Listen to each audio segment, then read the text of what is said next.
I was at the grocery store paying for a cake when something very strange happened. The cashier, an older man in his 60s, suddenly grabbed my arm. His eyes looked sharp and serious, and it made me feel nervous. He leaned close and whispered something in my ear.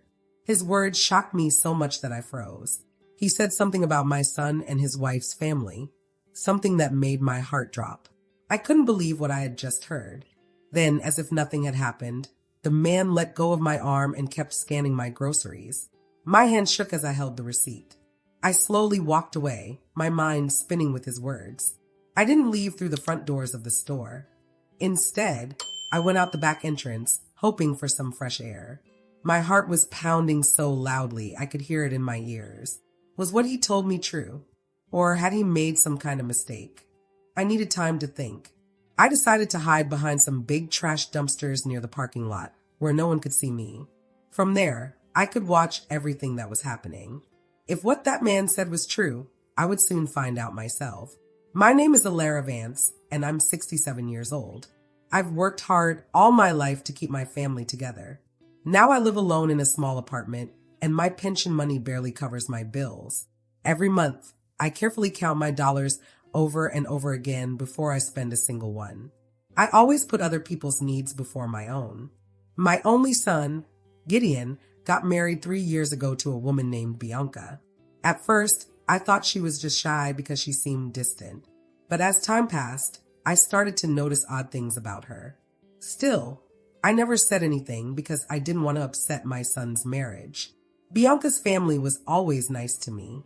Her father, Cyrus, was especially friendly, but there was always something about the way they looked at me that didn't feel right. They often talked about how poor they were, how hard life was for them, and I felt sorry for them.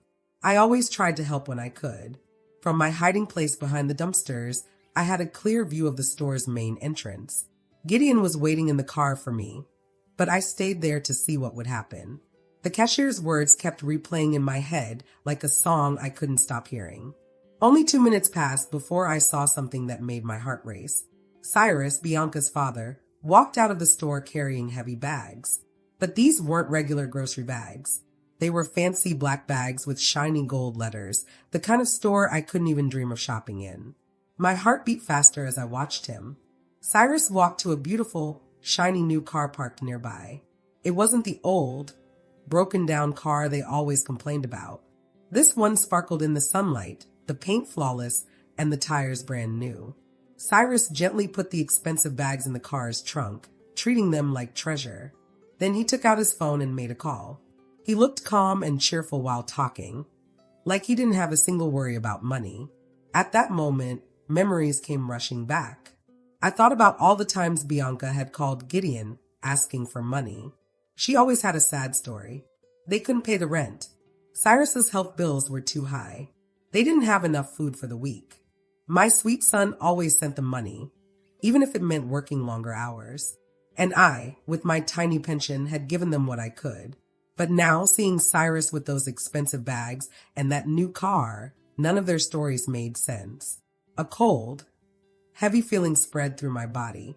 Could it be true that my daughter-in-law's family had been lying to us? Cyrus hung up his call and looked around carefully, like he wanted to make sure no one saw him. His cautious behavior made me even more suspicious. I stayed hidden, determined to see more. Micah told me there was something big I didn't know yet. As I crouched there, memories of the morning came back to me. That morning, I woke up feeling a mix of excitement and nerves. It had been months since I visited Bianca's family, and I wanted to bring something nice. I went to the little jar where I kept my savings. Counting coins had become a sad routine for me. I carefully separated my small bills and coins. I had exactly $43. It wasn't much, but I decided to spend $20 on a nice cake to share with them. The rest I needed for my medicine and basic groceries for the week. I showered, put on my best dress, the one I saved for special days, and fixed my hair to hide the gray strands. I wore my fake pearl earrings, a gift from my late mother, which I had treasured for years. Before leaving, I looked at myself in the mirror. I saw a tired, older woman who had spent her life working hard and raising her son alone after my husband died. And now, All I wanted was to keep our family close, even if they didn't value me much. Gideon picked me up right on time. He was always punctual, a quality I loved about him. He seemed tense, but I thought he was just nervous about the family visit. On the way, we chatted about his work and small things. He didn't talk about Bianca or her family, which felt strange because he usually kept me updated. Before reaching Bianca's house, I asked Gideon to stop at the grocery store so I could buy a fresh cake. He offered to come with me, but I said no, I wanted to do it myself. Inside, I picked a simple vanilla cake that cost $18, $2 less than I had planned, which made me happy. I even got a small greeting card. But then, something unexpected happened at the checkout. The cashier, a man about my age, rang up my cake. When I tried to pay with my card, it was declined as I expected, so I paid in cash. That's when he looked at me closely and softly asked, "Are you Alara Vance?" Gideon's mother. I said yes, and his expression changed. He looked worried and serious. Then he grabbed my arm and whispered something I'll never forget. He told me that Bianca's family wasn't poor at all. He said they often came to the store, spending hundreds of dollars on expensive food and fancy items. Cyrus even bragged about how my son helped them every month. The cashier said he'd seen Cyrus buying wine that cost more than I spent on food in a whole week. He said Bianca bought designer clothes and makeup, always paying in cash. He told me he spoke up because he had seen me counting every coin to pay for a simple cake, while they lived in luxury. His own mother had been taken advantage of in a similar way, and he wished someone had warned her. I was shocked. I left the store feeling dizzy and confused. Could this really be true? For years, I had trusted Bianca and her family. Gideon had worked so hard to help them, and I had given what little I had too. I couldn't believe it without proof. So I hid behind the dumpsters to see for myself. From there, I watched as Cyrus walked out with those fancy black bags. The store's name was known for its high prices. Just one purchase there could be my whole month's grocery budget. Cyrus looked rich and confident. His clothes were new, his shoes shiny, and even his watch looked expensive. The car he drove was clearly brand new, its paint shining in the sun. My heart sank. How could a man with such wealth ask us for help? As I watched him, I remembered all the times Bianca posted pictures online. Photos of fancy restaurants and new clothes she said she bought on sale. None of it matched the sad stories she told us. Cyrus hung up his phone and started walking back toward the store. He moved slowly and confidently, like a man who had nothing to worry about. I crouched lower, watching him carefully. His clothes were well-tailored, and his pants had perfect creases. His leather shoes were so polished I could see the sunlight reflecting off them. Suddenly, I heard voices nearby. 2 older women were walking by, pushing carts full of groceries. At first, I wasn't paying much attention, but when I heard them say Bianca's name, my ears perked up right away. "Did you see the new dress Bianca was wearing at the mall yesterday?" one woman said. She had gray hair and looked about my age. It must have cost at least $200. I saw the same dress in that fancy store on the second floor. The other woman, who was thinner and wore glasses, nodded knowingly. "And that's not all, Mabel," she said. "I also saw her buying beauty products at that French store. My granddaughter works there and told me Bianca comes all the time. She spends money like it's falling from the sky." My heart started beating fast. Were they talking about the same Bianca who always told my son that her family didn't have money for basic things? The same Bianca who called me just last week asking for help to buy her father's medicine? Mabel shook her head and said, "What surprises me most is how she's always buying new things, but then goes around the neighborhood saying they are having a hard time. My friend Cyrus works at the bank, and he says the money they put in their account doesn't match their sad story at all." "Oh, Mabel, but that's just gossip," the other woman said. But her voice sounded like she also had doubts. "Still, I do wonder how they can pay rent for that big house if they're really struggling." "Exactly," Mabel replied. "My daughter lives on the same street as them. She says trucks from the most expensive grocery store in the city come to their house every week with huge deliveries. Groceries that cost so much money that most of us would need months to save up for them." The 2 women walked away, still talking, but I could hear more of what they said. They mentioned parties Bianca's family had thrown recently. Parties with tables full of expensive food, fancy wine, and beautiful decorations. Each word felt like a sharp knife in my heart. For months, I had worried about that family, felt sorry for them, and even asked my son to help them whenever he could. I had also used my own savings to help them many times. I remembered one night clearly. Bianca had called me crying. She said they couldn't buy both medicine for Cyrus and food for the family, and they didn't know what to do. That night, I couldn't sleep because I kept imagining their pain. The next day, I went to the bank and took out $150 from my emergency savings. It was money I was saving for my own health problems, but I gave it to her because I didn't want them to suffer if I could help. Now, hearing these women talk about Bianca's family living such a fancy life, I felt so foolish. How could I not see the truth? How did I miss all the signs that everyone else in the neighborhood seemed to know? Just then, I saw Cyrus come out of the grocery store again, carrying a smaller bag this time. He walked to his car but stopped to talk to a man washing a car nearby. I couldn't hear what they were saying, but they looked relaxed and friendly. The man in work clothes seemed to respect Cyrus a lot.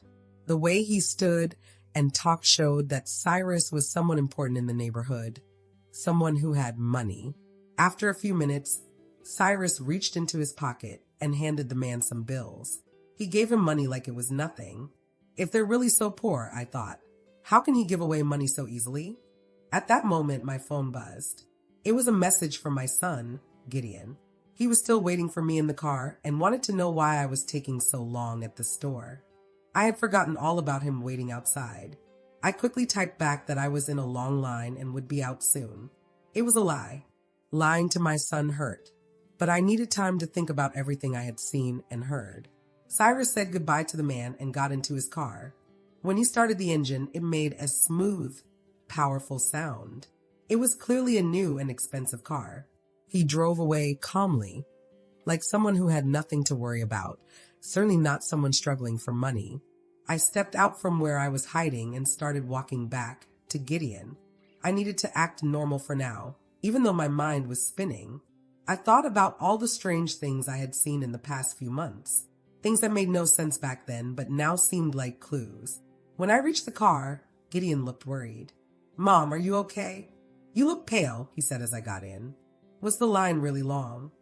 "Just the line, son," I replied with a steady voice.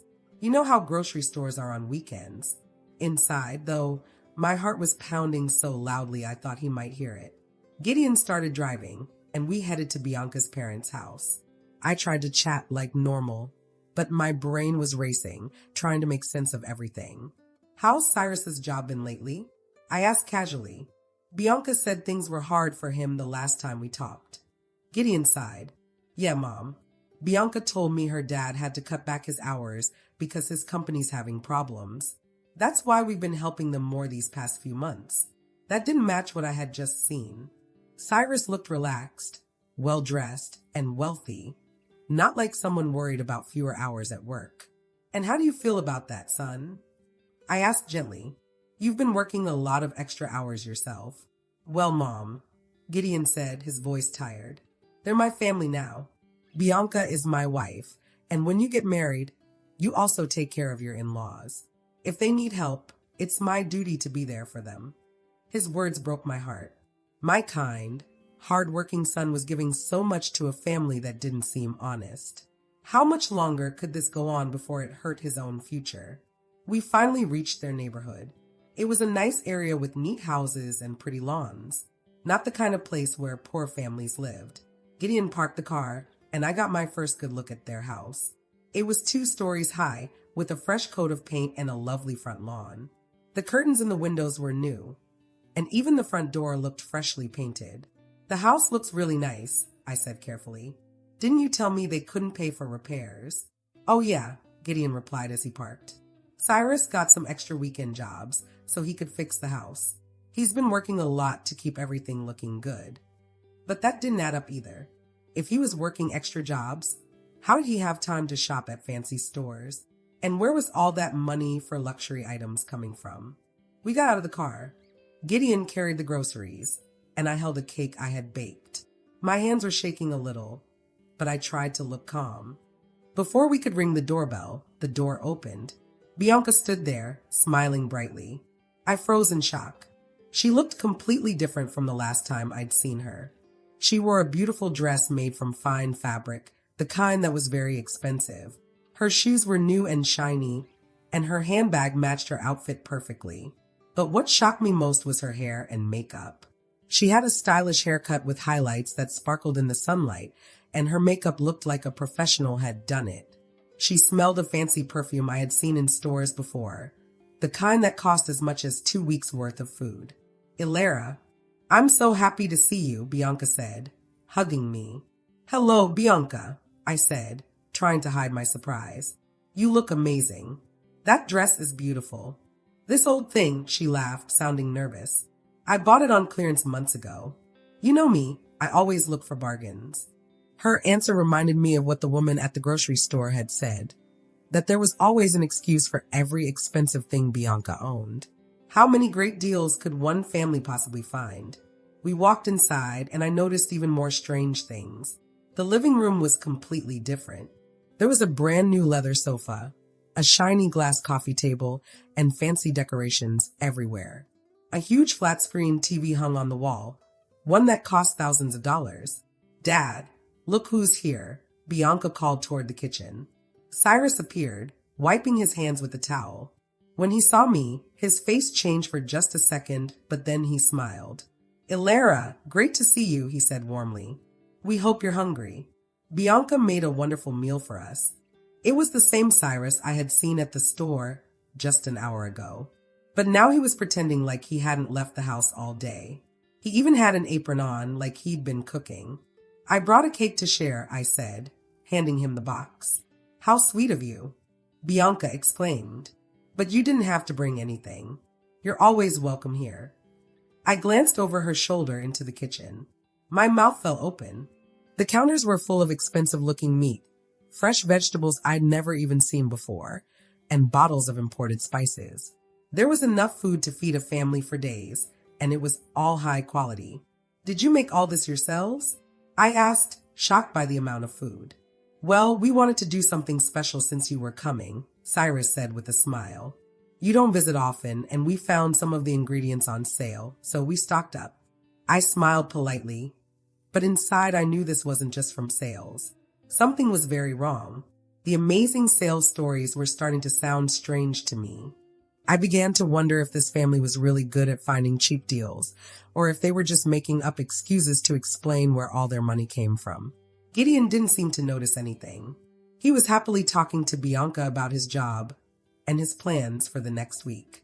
He looked so relaxed, like he completely believed everything they told him. But I couldn't ignore all the clues I was seeing. Everything about their house, the way Bianca and Cyrus dressed, and all their little explanations made me feel like something wasn't right. They said they were having money problems, but nothing I saw matched their story. At lunch, I tried to act normal while secretly paying close attention to everything. The table was set beautifully with dishes I didn't remember seeing before. The plates and glasses looked expensive, not like the kind a family struggling with money would have. The food was rich and fancy with lots of choices. There were several main dishes, fancy salads, and side dishes that needed expensive ingredients. Cyrus poured wine into shiny crystal glasses.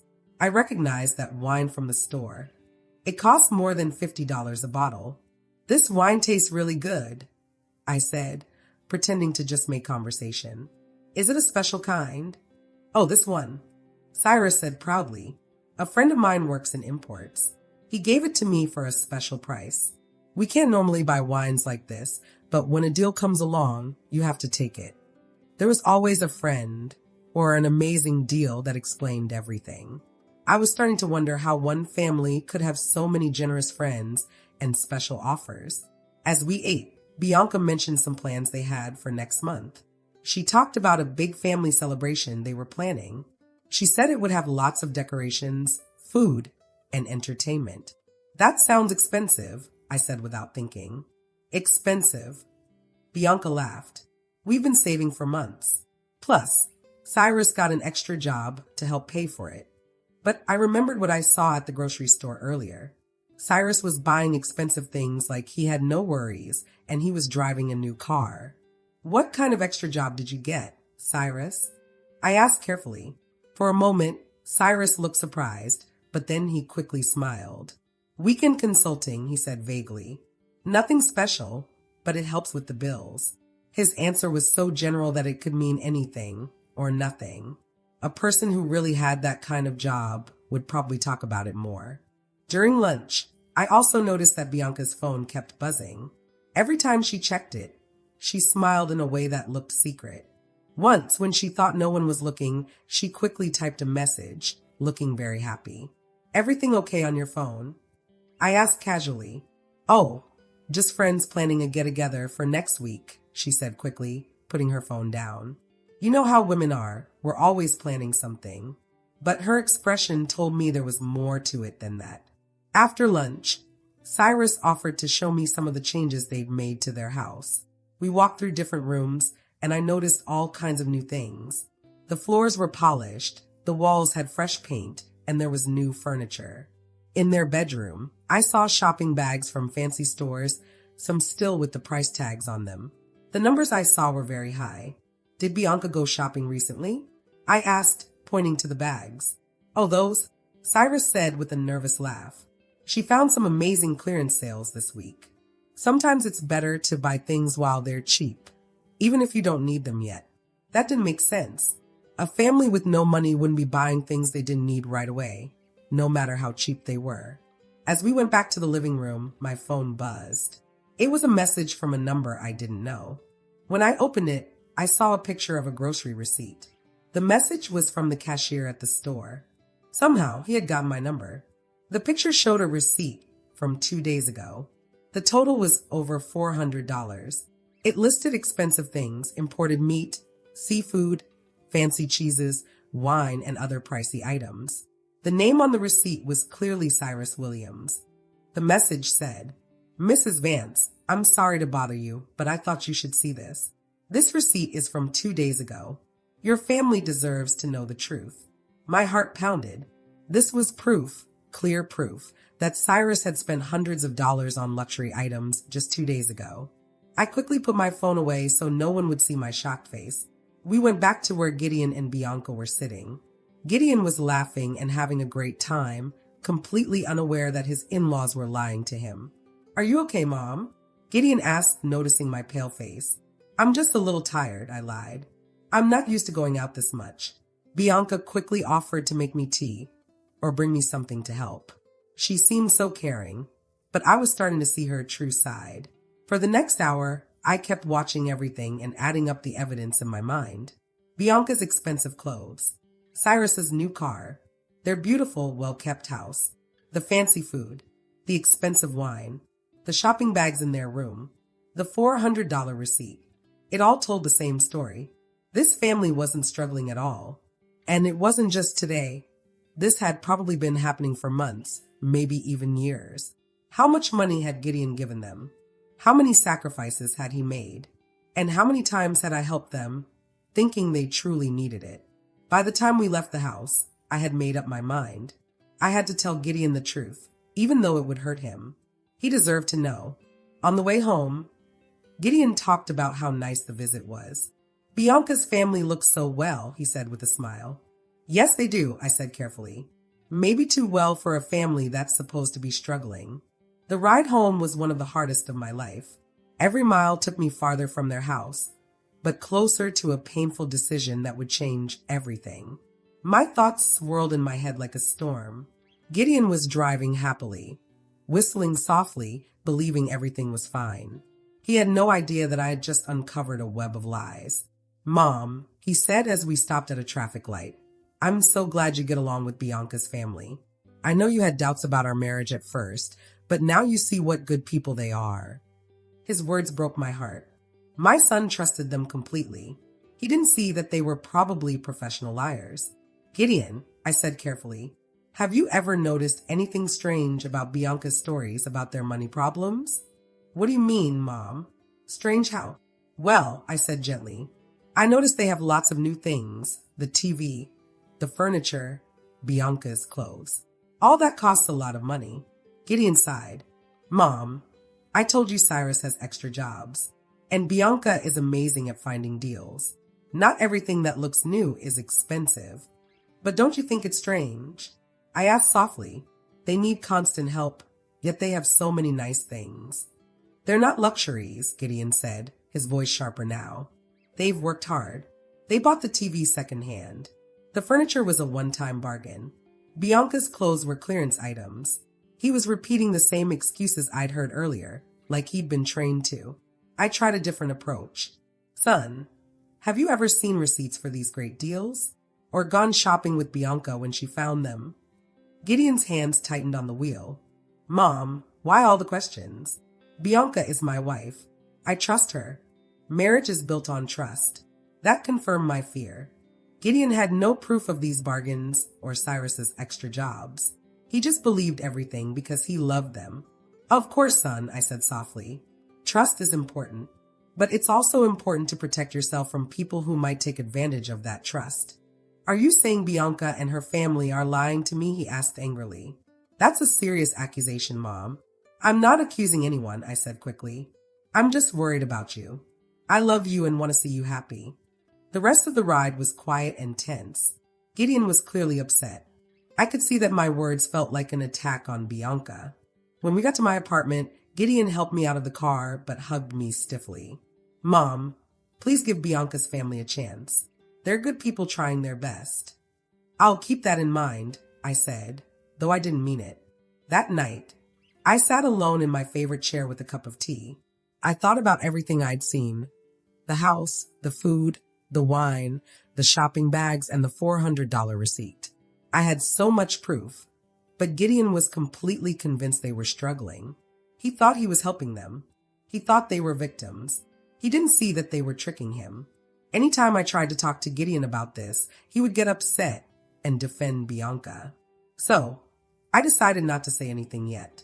Instead, I pulled out my phone and looked again at the photo the grocery store cashier had sent me. It was a picture of a receipt. The numbers didn't lie.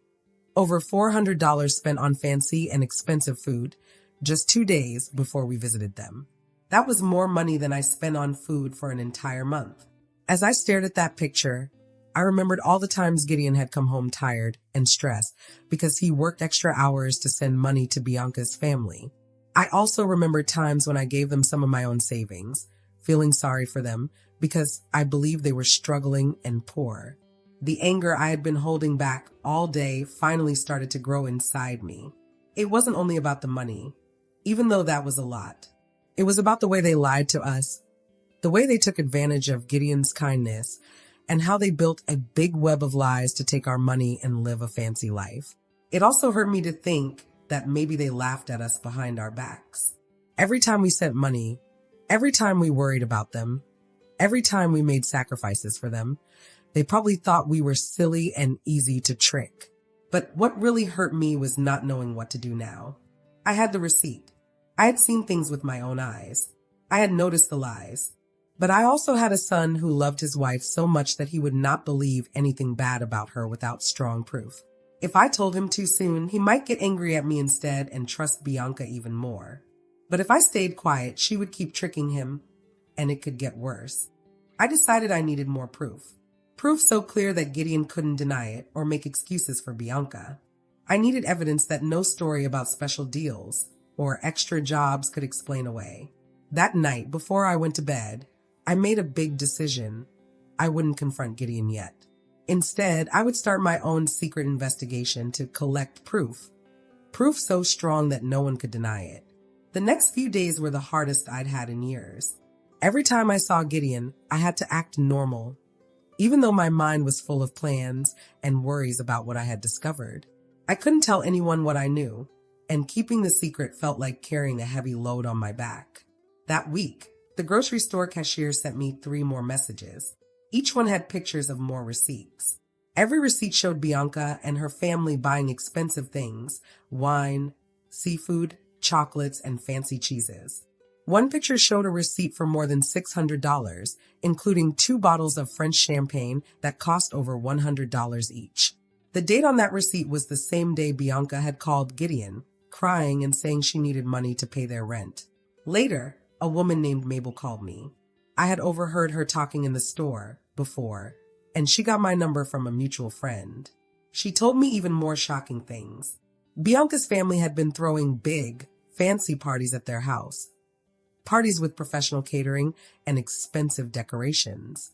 Mabel said they threw a birthday party for Cyrus that must have cost thousands of dollars. She also told me that her daughter lived on the same block and saw delivery trucks bringing expensive furniture, clothes, and appliances to their house all the time. Does that sound like a poor family in a financial crisis to you? She asked. Each new piece of information made it harder for me to stay quiet. But I knew I had to wait for the perfect moment to show Gideon the truth, so he couldn't dismiss it. That moment came one Wednesday night. Gideon came to see me after work, and he looked exhausted. When I asked him what was wrong, he said that Bianca had asked for more money. She says Cyrus needs surgery, he said, rubbing his head. Insurance won't cover all of it, so she needs $200 by Friday. I've been working double shifts all week to help. That was the final straw. $200 for a medical emergency from the same family that had just spent $600 on champagne and seafood. I couldn't let Gideon keep suffering for their lies. Gideon, I said gently, holding his hands, I need to show you something. I'm telling you this because I love you and I can't watch you being used anymore. I showed him the photo of the $400 receipt. His eyes grew wide. Before he could speak, I showed him the other photos I'd collected. Mom, where did you get these? He asked, shocked. How do you know they're real? I explained everything. The cashier's help, the overheard conversations, and all the strange things I'd noticed. I showed him proof in order, step by step. There has to be an explanation, Gideon said, but his voice sounded weaker now. Maybe Cyrus had a good month at work, or maybe they got money from someone else. Son, I said softly, these luxury purchases were made the same days Bianca called you begging for money. Don't you think that's too big of a coincidence? I watched his face as he tried to make sense of everything. He looked at the photos over and over, searching for a way to believe his wife's story. There's more, I said, showing him pictures of the parties and things I'd learned from Mabel. They're not poor, Gideon. They've been lying. Gideon stood up and paced the room. I could see him remembering old conversations and promises. Things that never made sense now fit together. But why? He asked, his voice breaking. Why would Bianca lie about this? Because it worked, I told him. You trusted her completely and gave her money without asking questions. She saw you as someone easy to trick. Tears filled his eyes. My heart ached to see him so hurt, but I knew he needed the truth. How much have I given them in total? He asked quietly, though he seemed scared to know. From what you've told me, more than $5,000, and that's not counting what I've given them. He looked like I just punched him. $5,000 was months of extra work and sacrifice. Money he could have saved for his own future. I need to talk to Bianca, he said finally, sounding stronger. I need to confront her. Are you sure you're ready? I asked softly. This will change everything between you. He looked at the pictures again, then at me. Thank you for telling me. I needed to see this. I hugged him tightly, feeling both relief and fear for what would come next. The truth was out now. The hardest part was still ahead. I'm going home to have a serious talk with her, he said firmly. Depending on what she says, I'll decide our future. He left my apartment that night with determination I hadn't seen in months. I stayed up late, worrying about how the confrontation would go. At 2 a.m., my phone rang. It was Gideon. His voice was full of pain, anger, and relief. Mom, he said, you were right. About everything. What happened? I asked, though I already guessed. I checked her stuff before talking to her, he said. I trusted her so much. I'd never done that before. I found shopping bags hidden in the closet from fancy stores, with receipts showing hundreds spent on clothes and accessories. I found jewelry with price tags still on them, and in her purse the notebook. She wrote down every lie she's told me for 2 years, every fake emergency, every story. My heart sank. It was worse than I thought. She even planned the next lie, he said bitterly. A $1,800 dental emergency for her mom. She wrote ways to make me feel guilty if I doubted her. Mom, this wasn't a mistake. It was a plan to use me. What did she say when you confronted her? I asked. At first, she denied everything, said the purchases were gifts, that I misunderstood the notebook. Then I showed her your photos. She exploded. She yelled that I had no right to go through her things, that you always hated her, that this was your fault. She tried to make me feel like the bad guy. That's what liars do, I whispered. Then she admitted it. She said her family was never poor. Cyrus has a good job. She said it was a plan to take advantage of me because she thought we had money to share. She used that word, Mom. Take advantage. She said I was easy to fool. The conversation with Gideon lasted for more than an hour. He told me every single detail about what had happened. He explained how the big fight had started, how every lie was finally exposed, and how all the tricks and manipulations were brought to light. From everything he told me, I could see a clear picture.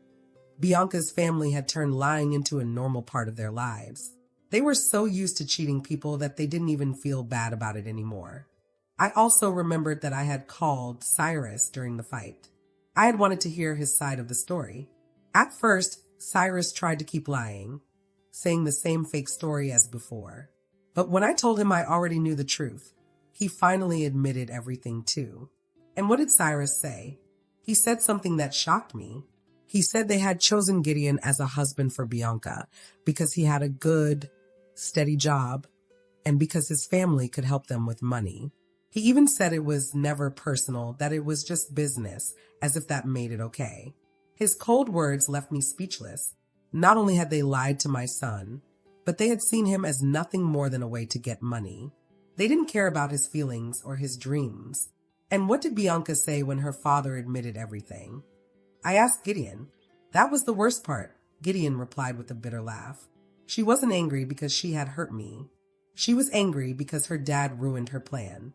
She was mad that he confessed because now she couldn't keep lying to me anymore. For another whole hour, Gideon kept talking. He told me how he had discovered even more lies. The family stories about sudden medical emergencies, all fake. Cyrus's job problems, all made up. Even the big stories about amazing business deals that explained their fancy lifestyle, lies too. They had just been using the money Gideon sent them every month to buy whatever they wanted. What hurts me the most, Mom, Gideon said softly at the end of the call, is not the money I lost. It's that I spent 2 years married to someone I never really knew. She pretended to love me, but it was all just an act so she and her family could keep taking my money. What are you going to do now, son? I asked him gently, but deep inside, I already knew his answer. I told Bianca tonight that our marriage is over, Gideon said. There's no way to rebuild trust after this. Tomorrow, I'm starting the divorce process. Even though I knew he was making the right choice, my heart ached for him. No one should have to go through something so painful. No one deserves to be lied to and used like that. I also made it clear to them that they won't get a single penny from our family anymore, Gideon continued firmly. And if they try to contact you, Mom, tell them exactly what I think of them. Of course, son, I said. They will never get anything from us again. Thank you, Mom, Gideon said softly before hanging up. Thank you for having the courage to tell me the truth. I know it must have been hard for you, especially because you knew it would break my marriage, but you saved me from years more of being used. After the call, I sat in the dark in my apartment, thinking about everything that had happened. The truth had come out, but it had come at such a high price. My son's marriage was over, his trust was broken, and now he had to start over from nothing. But deep down, I knew telling him the truth had freed him from a situation that would have only gotten worse. Bianca and her family would never have stopped asking for money. They would never have told the truth. They probably would have kept finding new ways to take advantage of Gideon until they had taken everything he had. The months after that terrible night were full of healing and rebuilding for our whole family. Gideon moved into a small apartment near his job while the divorce process started. I stayed close to him the entire time, giving him love and support as he dealt with his broken heart.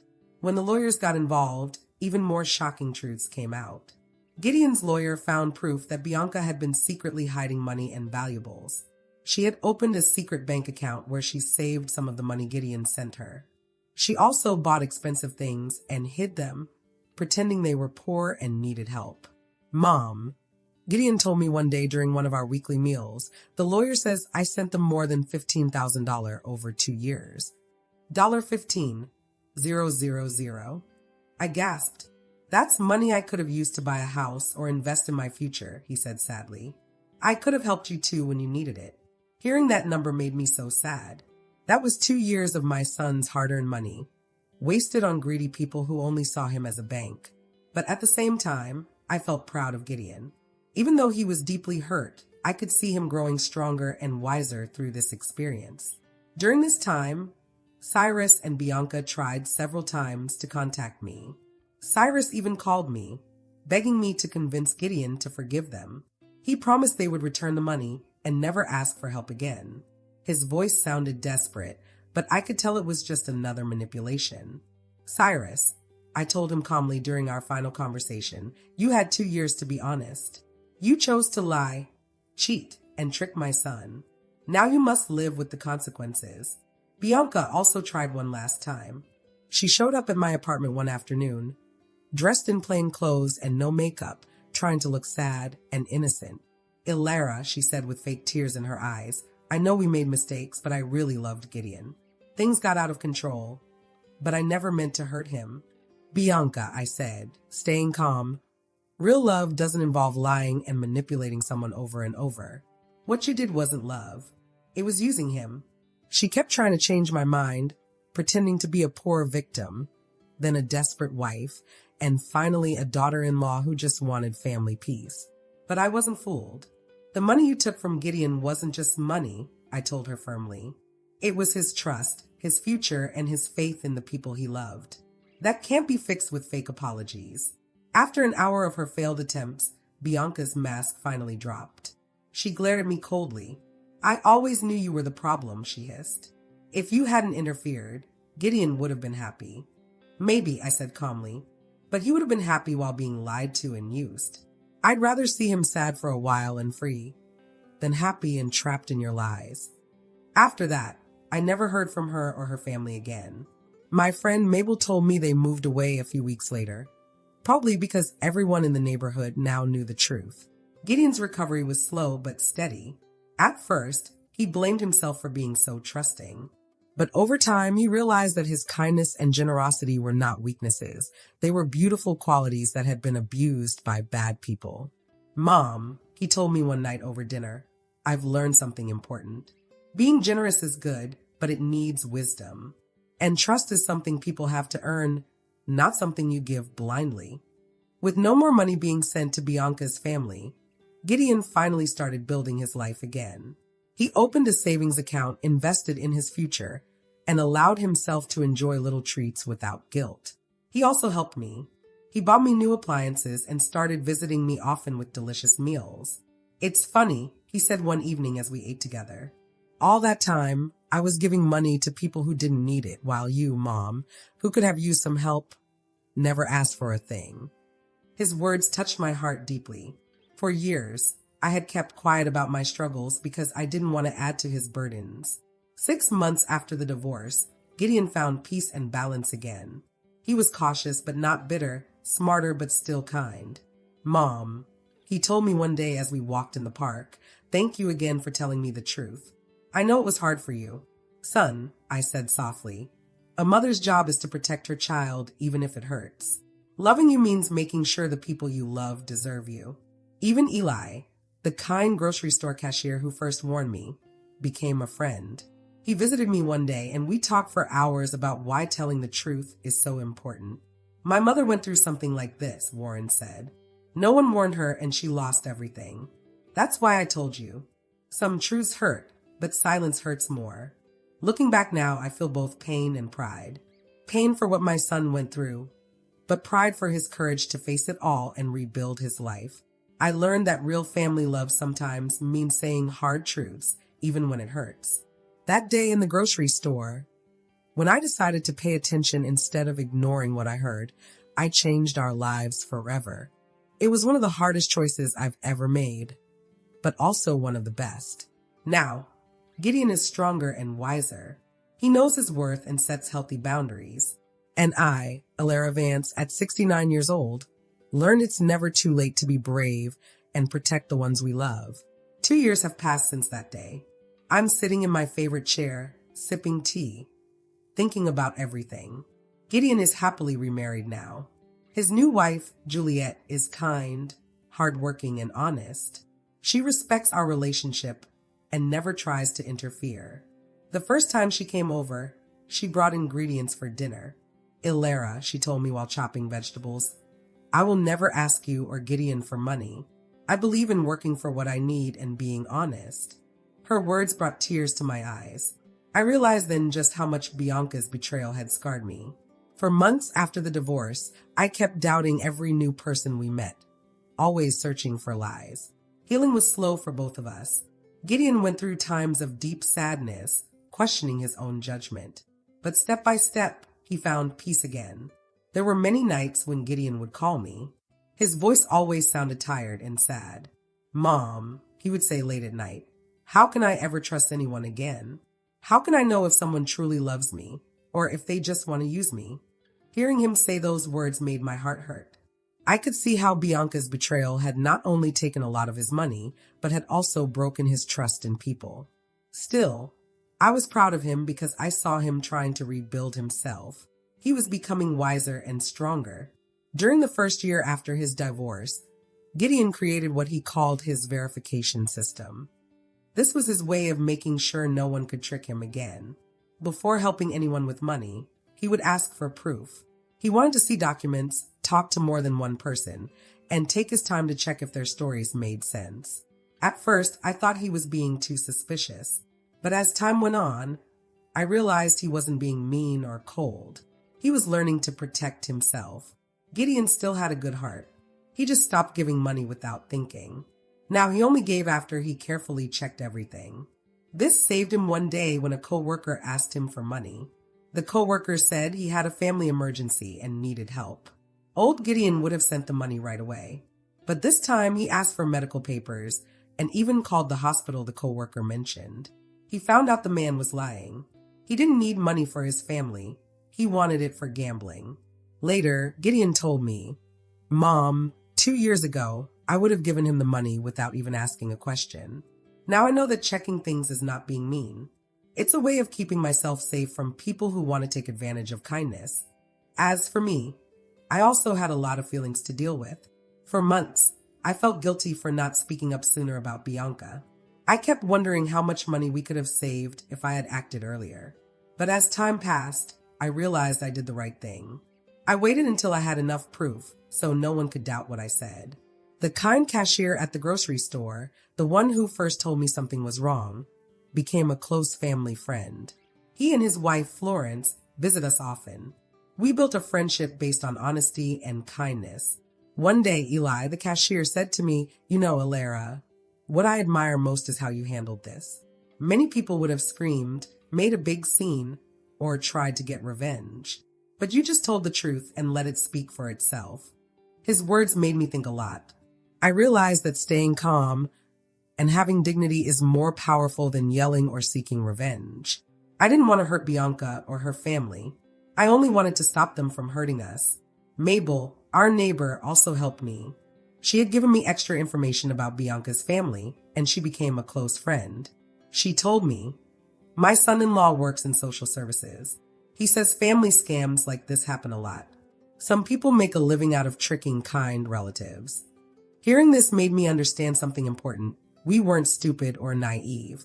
We had simply been targeted by people who were very good at lying and playing with emotions. We lost a lot of money, but it was not the end of the world. Gideon added up all the money we gave and all the loans he made that were never paid back. It was around $15,000. That's a lot, but when we stopped giving them money, things got better. With all the money he saved, Gideon bought a small house. He invited me to live with him and Juliet, but I decided to stay in my own apartment. Gideon still bought me new furniture and appliances because he said I deserved it. Mom, he told me when he brought me a brand new refrigerator. For years, I watched you count coins while I sent hundreds of dollars to people who didn't even need it. Now it's your turn to have nice things. Juliet turned out to be a wonderful wife to Gideon and a loving daughter-in-law to me. She never tries to compete with me for Gideon's attention. She always includes me in her plans. She is so different from Bianca that sometimes it's hard to believe they are both from the same world. Last month, Juliet shared the happiest news. They are having their first baby. My heart was filled with joy. This grandchild will grow up in a home full of honesty and kindness, not lies and manipulation. I want our child to know you as the brave grandmother who protected our family, Juliet said while holding my hand. Gideon told me everything, and I admire you so much. Sometimes I wonder what would have happened if I hadn't hidden behind those trash dumpsters to watch Cyrus that day. Would Gideon still be with Bianca? Would she still be tricking him for money? I'll never know. But I do know one thing. Facing uncomfortable truths is one of the bravest and most loving things we can do for the people we care about. Over these 2 years, I've thought a lot about all the signs I ignored. There were so many little details that didn't make sense, but I chose to believe Bianca's stories because I wanted peace in the family. Now I know that keeping peace shouldn't come at the cost of letting someone hurt your loved ones. Sometimes, real love means creating conflict to protect your family. Today, at 69 years old, I feel stronger than ever. I proved to myself that it's never too late to be brave, to do the right thing, and to stand up for your family. I learned that real strength is not avoiding problems, but facing them with courage and dignity. Hard decisions are often the right ones, even if we only see their true value years later. As I finish writing these thoughts, I can hear Gideon and Juliet laughing in the kitchen as they prepare Sunday dinner. Their laughter is the sound of a real, loving family, one built on trust and respect. That sound is worth more than all the money we lost to Bianca's lies. In the end, what matters most is not the money we give, but the honest relationships we protect. And no one can ever take that away from us.